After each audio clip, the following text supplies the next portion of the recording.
Psycho Killer is directed by first-time director Gavin Polone, and it's written by the guy who wrote Seven, and it also stars Georgina Campbell and Malcolm McDowell. And it centres around this woman detective whose husband is killed by the satanic slasher, and she goes out to try and find out who he is and get revenge. I was really excited to watch Psycho Killer because it debuted on Rotten Tomatoes with a 0% rating.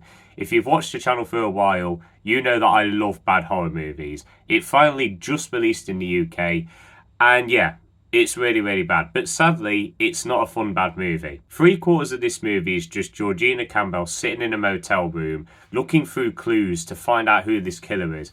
And it is unbelievably boring. You do not really care about the main character. They add aspects to her which just don't matter. For example, she finds out that she's pregnant about halfway through the film. And by the end, I completely forgot that she was pregnant. They showed that she is pregnant at the end. I completely forgot that was even a thing. But the main issue with this movie is that it lacks tension. You don't care about any of the characters.